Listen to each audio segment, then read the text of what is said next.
Welcome to SS tailoring Tamil. இன்றைக்கி பார்த்திங்கன்னா ஒரு பழைய ஃப்ராக்கை வச்சு தாங்க நான் ஒரு ரீயூஸாக ஒரு ஷார்ட் குர்த்தி பண்ணலான்னு இருக்கேன். இது வந்து நல்ல ஒரு மெட்டீரியலாக இருந்துச்சுங்க. லைனிங்கும் அதுக்கு தகுந்த மாதிரி நல்ல கிளாத்தாக இருந்துச்சு. சரி, இதை ஏன் நம்ம வேஸ்ட் பண்ணணும், நம்ம யூஸ் பண்ணினதை இன்னொருவங்களுக்கு கொடுக்கும்போது அவங்க என்ன நினைப்பாங்களோ அப்படிங்கிறதுக்காக நம்ம கொடுக்கவும் நமக்கு மனசு வராது. அதனால நான் இதை வந்து ஒரு குர்த்தியாக கன்வெர்ட் பண்ணுறேங்க.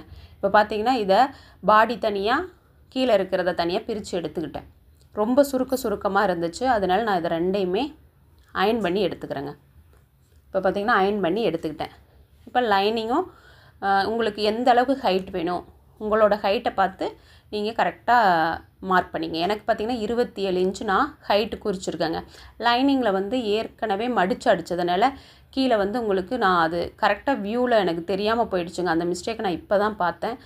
கொஞ்சம் அட்ஜஸ்ட் பண்ணிக்கங்க. இப்போ பார்த்திங்கன்னா ஷோல்டர் வந்து நான் ஃபுல் ஷோல்டரை எடுத்து ஆஃப் ஷோல்டர் வச்சுருக்கேங்க. ஏன்னா நான் வந்து பேக்கும் ஃப்ரண்ட்டும் உங்களுக்கு கம்மியாக தான் வைக்க போகிறேன். ஆம்ஹோல் பார்த்திங்கன்னா அதுலேருந்து ஒரு 1/2 இன்ச்சு கூட்டி 7.5 வச்சுருக்கேன். அப்புறமா நம்மளது கரெக்டாக அந்த இடுப்புக்கிட்ட மார்க் பண்ணியிருக்கேன். அப்புறம் ஓப்பன் வந்து 21 ஹைட்டில் நான் மார்க் பண்ணியிருக்கேங்க. இப்போ பார்த்திங்கன்னா ஆம்ஹோலுக்கு மார்க் பண்ணியிருக்கேன். அடுத்தது இடுப்புக்கிட்ட மார்க் பண்ணியிருக்கிறேன். அப்புறம் ஓப்பன் 3 மார்க் பண்ணினதுக்கப்புறமா நம்மளோட செஸ்ட்டு, இப்போ உங்களோட செஸ்ட்டு எவ்வளவோ அதை 4ஆக வகுத்து அதோட ஒரு 1/2 இன்ச் நீங்கள் லூஸுக்கு விட்டுக்குங்க. அதுக்கப்புறமா உங்களுக்கு 1 இன்ச் வேணுமா 1.5 இன்ச் வேணுமாங்கிறத நீங்கள் தையலுக்காக விட்டுக்குங்க. அவ்வளோதாங்க கால்குலேஷன். நம்ம பாடி அளவில் எடுக்கிறதுல நீங்கள் 4ஆக வகுத்து வச்சுக்கோங்க. அதே மாதிரி கீழேயும் அந்த 21 இன்ச்சுக்கிட்ட நீங்கள் சுற்றளவை பார்த்து கொஞ்சம் லூஸுக்கு அதே மாதிரியே ஒரு 1/2 இன்ச்சு நீங்கள் விட்டால் போதும். இப்போ பார்த்திங்கன்னா நான் ஷோல்டர் 7 வச்சுருந்தேன். அதில் கழுத்து அகலம் பார்த்திங்கன்னா நான் 3 இன்ச்சு வச்சுருக்கேங்க. இதுக்கு ஒரு ஃபார்முலா நான் ஏற்கனவே போட்டிருக்கேன். உங்களுக்கு தெரியணுன்னா நீங்கள் அதை போய் செக் பண்ணி பாருங்கள். அந்த வீடியோ ஏற்கனவே இருக்குங்க. இப்போ பார்த்திங்கன்னா இது ஃபுல் ஷோல்டர் வச்சதுனால ஒரு 1/2 இன்ச்சுக்கு சாய்வாக நான் மார்க் பண்ணியிருக்கேன். இப்போ ஆம்ஹோல் பார்த்திங்கன்னா ஒரு 1.25க்கு மார்க் பண்ணிவிட்டு கரெக்டாக நம்ம ஒரு கர்வாக நம்ம போட்டுக்கலாங்க. அவ்வளோதான். ரொம்ப சிம்பிளாக. ப்ளவுஸ்னால் தான் உங்களுக்கு ஃபிட்டாக வேணுங்கிறதுக்காக நம்ம கொஞ்சம் அளவுலாம் கரெக்டாக பார்த்து பண்ணுவோம். அதுவே குர்த்திலாம் கொஞ்சம் லூஸாக இருந்தாலும் பிரச்சனை இல்லை. இப்போ பார்த்திங்கன்னா ஃப்ரண்ட்டுக்கு ஒரு 1/2 இன்ச் நான் உள் பக்கமாக மார்க் பண்ணியிருக்கேன். அதுக்கப்புறமா இடுப்புலேருந்து நேராக அந்த ஓப்பனுக்கு மார்க் பண்ணி அதுலேருந்து நம்ம தையலுக்கானதும் அதுக்கப்புறம் கீழே வந்து நீங்கள் ஸ்ட்ரைட்டாக அது கொஞ்சம் அகலமாக மேலே பார்த்திங்கன்னா உங்களுக்கு ஓப்பன்கிட்ட எந்த அளவுக்கு விட்டுருக்கீங்களோ அதுலேருந்து கீழே நீங்கள் 1 இன்ச் 2 இன்ச் எக்ஸ்ட்ராவே நேராக மார்க் பண்ணிக்கோங்க. உங்களுக்கு நான் சொல்கிறது புரியலைன்னா உங்களுக்கு பார்த்தாவே வீடியோ ஒரு வாட்டி 2 வாட்டி பார்த்திங்கன்னா கொஞ்சம் புரியுங்க. இப்போ பார்த்திங்கன்னா கழுத்து அகலம் 3 வச்சு அதை மார்க் பண்ணிக்கிறேன். இது வந்து நான் பேக் நெக் தாங்க நான் மார்க் பண்ணுறேன். அதுலேருந்து ஒரு கர்வாக நம்மளாம் அப்படியே கையிலே வரைஞ்சிக்கலாம். இப்போ பார்த்திங்கன்னா நான் கட் பண்ணிட்டு கரெக்டாக ஆம்ஹோல் இருக்கான்னு ஒரு வாட்டி செக் பண்ணிக்கிறேங்க. அதிகமாக இருந்துட்டாலும் 1/2 இன்ச், அதிகமாக இருந்துட்டால் கூட பரவாயில்ல, கம்மியாக இருந்துருமோ என்னமோங்கிறதுக்காக நான் செக் பண்ணிக்கிட்டேன். இப்போ பார்த்திங்கன்னா நான் கரெக்டாக பேக்குக்கு கட் பண்ணிக்கலாம் ஃபஸ்ட்டு. இப்போ பாருங்கள். அதுக்கப்புறம் நேராக ஸ்ட்ரெயிட்டாக கொண்டுட்டு போயிடுங்க. மீதி இருக்கிற ஹைட்டை நீங்கள் ஸ்ட்ரெயிட்டாக கொண்டுட்டு போயிடுங்க. அவ்வளோதான். நீங்கள் கரெக்டாக அந்த ஆம்ஹோல் மார்க் பண்ணியிருக்கோம் பார்த்திங்களா, அங்கே ஒரு அர்க்காத்து, இடுப்புக்கிட்ட ஒரு அர்க்காத்து, கீழே ஓப்பன்கிட்ட ஒரு அர்க்காத் பண்ணிக்கிட்டால் நமக்கு அடிக்கும்போது லைனிங்கில் கரெக்டாக இருக்கும். மெயின் பீஸில் நம்ம அடிச்சுக்கும் போது உங்களுக்கு ஈஸியாக தெரியும். இப்போ பார்த்திங்கன்னா நான் அந்த லைனிங்கில் வந்து கொஞ்சம் ஓப்பன் இருந்துச்சு. அதை வந்து நான் நெக்குக்கு நம்ம அடித்து வெட்டிடுவோம்ல, அதனால அந்த இடத்துல கரெக்டாக வச்சு நான் அட்ஜஸ்ட் பண்ணி கட் பண்ணி எடுத்துக்கிட்டேங்க. இப்போ பார்த்திங்கன்னா ஃப்ரண்ட்டுக்கு நான் மார்க் பண்ணிக்கிட்டேன். இப்போ நெக்கு இது ஃப்ரண்ட்டு வந்து நான் ஒரு வி நெக் வைக்கலான்ட்டு நான் ஒரு 7 இன்ச்சில் மார்க் பண்ணியிருக்கேங்க. மார்க் பண்ணி அதை ஒரு பாக்ஸாக கழுத்து அகலம் எவ்வளோ 3 இன்ச்சுக்கு மார்க் பண்ணிவிட்டு கரெக்டாக ஒரு வி ஷேப் நம்ம வரைஞ்சிக்கலாம். நீங்கள் வி ஷேப்பை வரைஞ்சிட்டு நீங்கள் கட் பண்ணிட்டு அடித்து திருப்புறது கஷ்டங்க. நான் எப்பொழுதுமே வரைஞ்சிட்டு அது மேலேயே தையலை போட்டு அப்புறமா வெட்டிக்குவோங்க. அது மாதிரி நீங்கள் ட்ரை பண்ணி பாருங்கள், உங்களுக்கு ஈஸியாக இருக்கும். இப்போ பார்த்திங்கன்னா நான் 2 நெக்கையும் நான் கட் பண்ணவே இல்லை. லைட்டாக வரைஞ்சி வச்சுருக்கேன், அதை இன்னொரு பக்கம் வச்சு தட்டி விட்டுக்குவேன், அவ்வளோதான். இப்போ பார்த்திங்கன்னா மெயின் பீஸையும் நல்லா சுருக்கம் இல்லாமல் அயன் பண்ணி எடுத்துக்கிட்டேங்க. அதுக்கப்புறமா நம்ம லைனிங்கை வச்சு கொஞ்சம் ஒரு 1/2 இன்ச் 1 இன்ச்சு துணி இருக்கிறத பொறுத்து நான் கட் பண்ணி எடுத்துக்கிறேன். இப்போ பார்த்திங்கன்னா இது வந்து நல்ல லாங்காக இருந்ததுனால எனக்கு 3/4 ஸ்லீவே வருதுங்க. அதனால் நான் 3/4 ஸ்லீவ் தான் இதுக்கு நான் வைக்க போகிறேன். பார்த்திங்கன்னா கரெக்டாக இதுக்கு நம்ம மடித்து போட்டு துணியை வேஸ்ட் பண்ணாமல் எந்த அளவுக்கு தேவையோ லைனிங்க்கு வச்சு நீங்கள் எந்த அளவுக்கு மெயின் பீஸ் தேவையோ அது மாதிரி வச்சுக்கிட்டிங்கன்னா உங்களுக்கு ஸ்லீவுக்கு ஜாயின் போடாமே கரெக்டாக இருந்துச்சுங்க எனக்கு. இப்போ பாருங்கள் 2 பீஸ் நான் எடுத்துக்கிட்டேன். இப்படி பத்தாத நம்ம போடாமல் எப்படியா இருந்தாலும் ஒரு நல்ல வெலை போட்டு எடுத்துருப்போம். அதில் ஃபங்க்ஷனுக்கு இது மாதிரி சில இடத்துக்கு தான் நம்ம போட்டுட்டு போயிட்டு பத்தாமல் போயிடுங்க. பசங்க சீக்கிரம் வளர்ந்துருவாங்க. அதை நம்ம வேஸ்ட்டாக தூக்கி போடவும் மனசு வராது, ஒருத்தர்களுக்கு பழசை கொடுக்கவும் கஷ்டமாக இருக்கும். அதனால் இது மாதிரி துணியை வந்து ரீயூஸ் பண்ணி நம்மளே யூஸ் பண்ணிக்கலாங்க. இது நல்ல ஜீன்ஸ்க்கெலாம் போட்டால் நல்லா ஆஃப் குர்த்தி அழகாக இருந்ததுங்க. இப்போ பார்த்திங்கன்னா ஸ்லீவ் உங்களுக்கு எந்த அளவுக்கு லென்த்து வருதோ அந்த அளவுக்கு நீங்கள் வச்சுக்கோங்க. எனக்கு பார்த்திங்கன்னா ஒரு 13 இன்ச்சுக்கு வந்ததுங்க. அந்த அளவுக்கு நான் மார்க் பண்ணிக்கிறேன். அது இல்லாமல் கீழே மடித்து அடிக்கிறதுக்கும் அடித்து திருப்புறதுக்கும் மேலே ஜாயின் பண்ண 1/2 இன்ச்சு விட்டு நான் மார்க் பண்ணி எடுத்துக்கிறேன். ரொம்ப கஷ்டம்லாம் இல்லைங்க, அவ்வளோதான். நம்ம ஃபஸ்ட்டு ஹைட்டை மார்க் பண்ணிக்கிறோம். அதுக்கப்புறமா லைனிங்கில் உங்களுக்கு அடிக்கை உயரம்ட்டு இருக்குது பார்த்திங்களா, அந்த ஆம்ஹோல் நம்ம கட் பண்ணியிருப்போம், அந்த உயரத்தை கூட நீங்கள் இதுக்கு வச்சுக்கலாம், கரெக்டாக இருக்கும் உங்களுக்கு. இப்போ நான் அந்த உயரத்தை தான் 3 இல்லை 3.5 அவ்வளோதாங்க வரும். இப்போ எனக்கு 3 வந்துச்சு. நான் கரெக்டாக நான் மேலேருந்தே 3 மார்க் பண்ணிவிட்டு இப்போ பார்த்திங்கன்னா நம்ம பேக் எடுத்து அந்த அர்க்காத் எந்த இடத்துல வருதோ அந்த இடத்துல மார்க் பண்ணிவிட்டு நம்ம ஸ்லீவுக்கு எப்படி வரையுவோமோ அதே மாதிரி வரைஞ்சிக்கலாங்க. அவ்வளோதான். ரொம்ப சிம்பிளாக ஈஸியாக கட் பண்ணிடலாங்க. இப்போ பார்த்திங்கன்னா எக்ஸ்ட்ராவாக நீங்கள் எப்படி லைனிங்கில் விட்டுருந்தீங்களோ அதே மாதிரி ஸ்லீவ்லேயும் 1 இன்ச்சுனா 1 இன்ச்சு, 1.5 இன்ச்சுனா 1.5 இன்ச்சு நீங்கள் மார்க் பண்ணிக்கலாம். ஸ்லீவோட கை சுற்றளவு கீழே எவ்வளோன்னு பார்த்துட்டு மார்க் பண்ணிக்கங்க. ரொம்ப ஈஸியாக ஒரு 1 ஹவர் நம்ம ஸ்பெண்ட் பண்ணால் அழகான ஒரு ஷார்ட் குர்த்தி நமக்கு ரெடி ஆகிடுங்க. அவ்வளோதான். நம்ம மார்க் பண்ணி எடுத்துக்கிறேன், கட் பண்ணி எடுத்துக்கலாங்க. நான் ஸ்லீவுக்கு வந்து லைனிங் வைக்கல, எனக்கு பாடிக்கு மட்டும் ஃப்ரண்ட்டு பேக்குக்கு மட்டும்தான் லைனிங் இருந்துச்சு. சரி ஸ்லீவுக்கு தேவையில்லைன்ட்டு நான் விட்டுட்டேங்க. உங்களுக்கு வேணும்னா நீங்கள் ஸ்லீவு கூட லைனிங் எடுத்து கூட நீங்கள் ஸ்டிச் பண்ணிக்கலாம். இப்போ கரெக்டாக அந்த அர்க்காத் பண்ணிக்கலாங்க அந்த இடத்துல. அவ்வளோதான், லைனிங் ரெடி ஆகிடுச்சு. மெயின் பீஸு ஸ்லீவ் எல்லாத்தையும் எடுத்து வச்சுக்கலாங்க. இப்போ பார்த்திங்கன்னா நான் எப்பொழுதுமே நெக் பீஸ்க்கு வந்து கீழே ஒரு பீஸை கொடுத்து லைனிங் பீஸ் கொடுத்து அடித்து திருப்பும்போது உங்களுக்கு நெக் வந்து கொஞ்சம் நல்லா ஃபினிஷிங்காக இருக்கும். எப்படின்னா கேன்வாஸ் வச்சு அடித்து திருப்புவாங்க பாருங்கள், அது மாதிரி நமக்கு இது நல்லா இருக்குங்க. இப்போ பார்த்திங்கன்னா நான் பாருங்கள் அந்த பக்கம் ஒரு சைடு வரைஞ்சிருந்தேன், அதை இன்னொரு சைடுக்கு தட்டி விட்டு அழகாக எப்படி ட்ராயிங் பண்ணிட்டேன். இப்போ அது மேலே தையல் ஓட்டிட்டு மெயின் பீஸு லைனிங்கு கீழே கொடுத்த பீஸ் 3ஐயும் கட் பண்ணிக்கிட்டு அதுக்கப்புறம் இதே மாதிரி நீங்கள் அந்த வளைவான பகுதியில் அர்க்காத் பண்ணிக்கங்க. இது ரொம்ப ஈஸியாக இருக்குங்க. லைனிங்கை வெட்டிட்டு அதுக்கு மேலே மெயின் பீஸை வச்சு அவள் கரெக்டாக அந்த 1/2 இன்ச்சில் தையல் போடுறதுக்கு நீங்கள் வரைஞ்சிட்டு அது மேலேயே தையல் போட உங்களுக்கு இன்னுமே ஈஸியாக இருக்கும். இப்போ பார்த்திங்கன்னா லைனிங்கை திருப்பி அந்த பிசுறு வெளி சைடு இருக்கிற மாதிரி வச்சு லைனிங் மேலே தையல் போட்டுக்கலாங்க. கழுத்தை அடித்து திருப்பியாச்சு. இப்போ பார்த்திங்கன்னா ஒரு கைடு அளவுக்கு நீங்கள் போட்டுக்கலாம். நல்லா அந்த லைனிங் நல்லா உள் பக்கம் நல்லா தள்ளி விட்டுட்டு நீங்கள் கைடு அளவுக்கு எப்படி ஃப்ரண்ட்டில் பேக்கில் போடுறோமோ அதே மாதிரி ஃப்ரண்ட்லேயும் நீங்கள் போட்டுக்குங்க.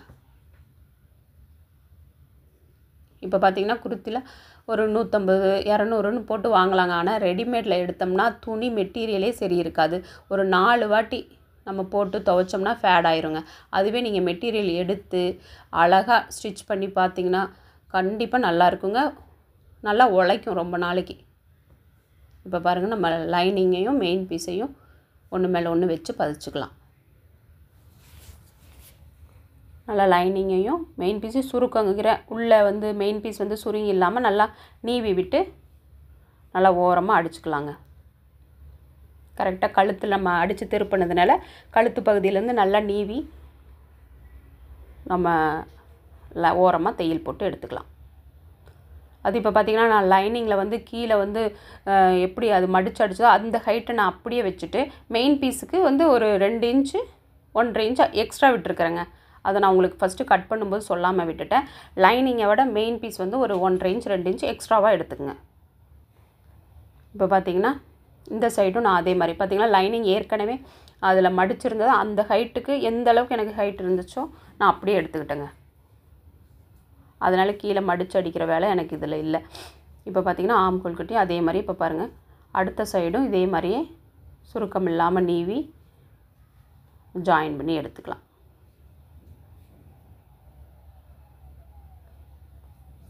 அவ்வளோதான். இப்போ எக்ஸ்ட்ராவாக இருக்கிறத கட் பண்ணி எடுத்துக்கலாங்க. இதே மாதிரி இது பேக் ரெடி ஆகிடுச்சு. ஃப்ரண்ட்டு பார்த்திங்கன்னா வி கழுத்து. அதுவும் நீங்கள் அதே மாதிரி வி ஷேப்பை நான் எப்படி கட் பண்ணாமல் மார்க் பண்ணி அதை அடுத்த சைடு நீங்கள் தட்டி விட்டுட்டு அதே வியில் அடித்து பாருங்கள், நான் காட்டுறேன் பாருங்கள். அதே வியை நான் பாருங்கள் அடுத்த சைடு நான் தட்டி விட்டு எடுத்துக்கோங்க. நல்லா டார்க்காக மார்க் பண்ணதுக்கப்புறமா இன்னொரு சைடு நம்ம தட்டி விட்டோம்னா லைட்டாக விழுகும், நீங்கள் நல்லா மார்க் பண்ணிக்கலாம். இப்போ பார்த்திங்கன்னா கீழே ஒரு சின்ன பீஸ் ஒன்று வச்சுருக்கேன், மெயின் பீஸு, அதுக்கு மேலே லைனிங் பீஸ். இப்போ வச்சு இதே மாதிரி நீங்கள் அடித்து திருப்பிக்கிங்க, உங்களுக்கு ஈஸியாக இருக்குங்க. வி கழுத்து, பா கழுத்து, எந்த கழுத்துக்குமே நீங்கள் இந்த மெத்தடை யூஸ் பண்ணுங்கள். நமக்கு எந்த ஒரு கன்ஃபியூஷனும் இருக்காது. அதுக்கப்புறமா நம்ம 3 பீஸையும் கட் பண்ணி நீங்கள் உள் பீஸ் வைக்கலைன்னா இந்த லைனிங்கும் மெயின் பீஸையும் கட் பண்ணதுக்கப்புறமா நீங்கள் ஈஸியாக திருப்பிக்கலாங்க. இல்லைன்னா நம்ம 1/2 இன்ச் விட்டோமா கரெக்டாக நம்ம கட் பண்ணோமான்னு தெரியாது. இதுனா கரெக்டான உங்களோட கழுத்தோட உயரம் எவ்வளவோ அவ்வளோ நீங்கள் மார்க் பண்ணி அதிலேயே ட்ராயிங் பண்ணி அப்படியே ஸ்டிச் பண்ணதுக்கப்புறம் நீங்கள் வெட்டி விட்டுங்க.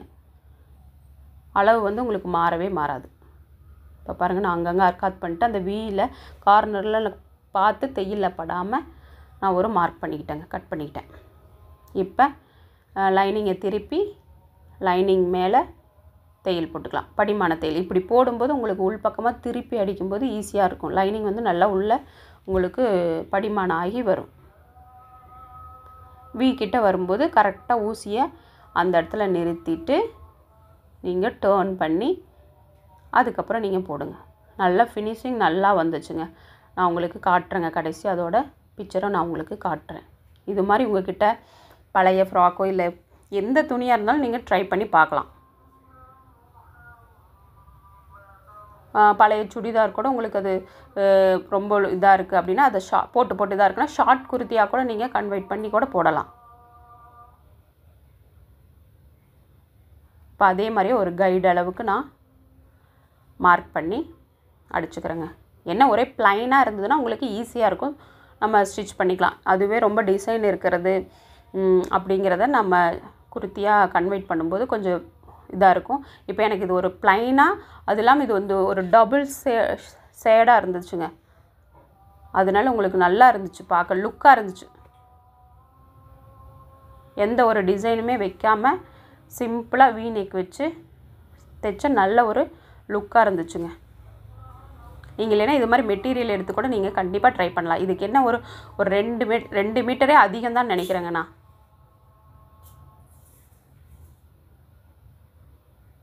இப்போ பார்த்தீங்கன்னா 2 பக்கம் அடித்து திருப்பி ஜாயின் பண்ணதுக்கப்புறம் நம்ம ஷோல்டரை ஜாயின் பண்ணிக்கலாம். 1/2 இன்ச் நம்ம ஷோல்டர் ஜாயின் பண்ணுறதுக்கு எப்படி விட்டுருந்தோமோ அதே மாதிரியே அந்த அளவில் கரெக்டாக நான் மார்க் பண்ணி ஸ்டிச் பண்ணிக்கிறேன். கரெக்டாக கழுத்து பக்கம் நேராக வச்சு ஸ்டிச் பண்ணிக்கங்க. ஆம்கோல் பக்கம் கொஞ்சம் முன்ன பின்ன இருந்தால் நம்ம அதை கட் பண்ணிக்கலாம். கழுத்து ரெண்டுமே சமமாக இருக்கிற மாதிரி வச்சு நீங்கள் தையல் போட்டுக்குங்க. 2 தையல் போட்டு எடுத்துக்கங்க. அப்புறமா அந்த இடம் கொஞ்சம் திக்காக இருந்த மாதிரி இருந்தால் அந்த கார்னரை கொஞ்சம் கட் பண்ணி விட்டு அந்த பிசுறு வந்து உங்களுக்கு பேக் சைடில் போடுற மாதிரி வச்சு நீங்கள் பேக்கில் ஒரு தையல் கூட போட்டுக்கலாங்க. இப்போ ஸ்லீவ் எடுத்து கரெக்டாக நான் மார்க் பண்ணிக்கிறேங்க. நீங்கள் ஸ்லீவ்லேயும் குடஞ்சி கட் பண்ணிக்கங்க. இப்போ பார்த்திங்கன்னா நான் 2ஐயும் ஒன்று மேலே ஒன்று வச்சு ஃப்ரண்ட்டுக்கு குடஞ்சி கட் பண்ணி எடுத்துக்கிறேன்.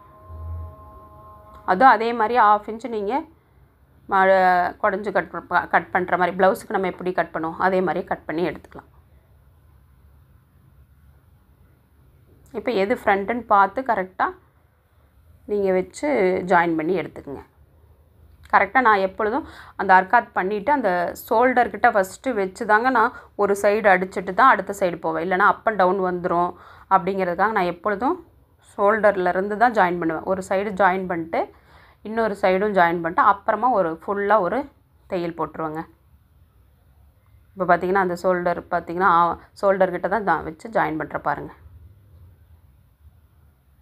இல்லைனா நம்ம இழுத்து வச்சுருவோம், ப்ளவுஸு ஸ்லீவை இழுத்துருவோம், இல்லை பாடி பீஸ் இழுத்துருவோம். அதனால் உங்களுக்கு ஒரு பக்கம் முன்ன பின்ன வந்துடும், கரெக்டான சென்டர் வராமல் போயிடும். அதனால் சென்டரில் வச்சு ஃபஸ்ட்டு ஸ்டிச் பண்ணிக்கிட்டிங்கன்னா உங்களுக்கு கரெக்டாக மாறவே மாறாது. இதே மாதிரி 2 ஸ்லீவையும் நான் ஸ்டிச் பண்ணிக்கிட்டு அது மேலே இன்னொரு தையல் ஃபுல்லாக ஒரே தையலாக ஒரு தையல் போட்டு எடுத்துக்கிறேங்க.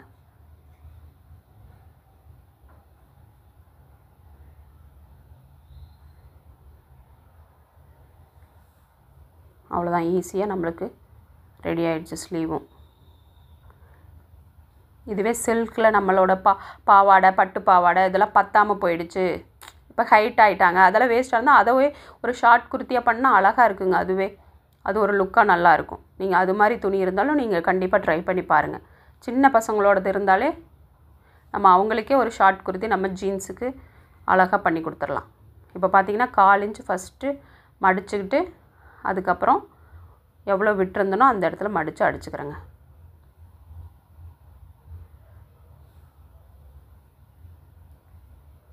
அவ்வளோதான். அதுக்கப்புறம் நீங்கள் பாடியும் ஃப்ரண்ட்டையும் பேக்கையும் கரெக்டான அளவில் வச்சு ஜாயின் பண்ணிங்க.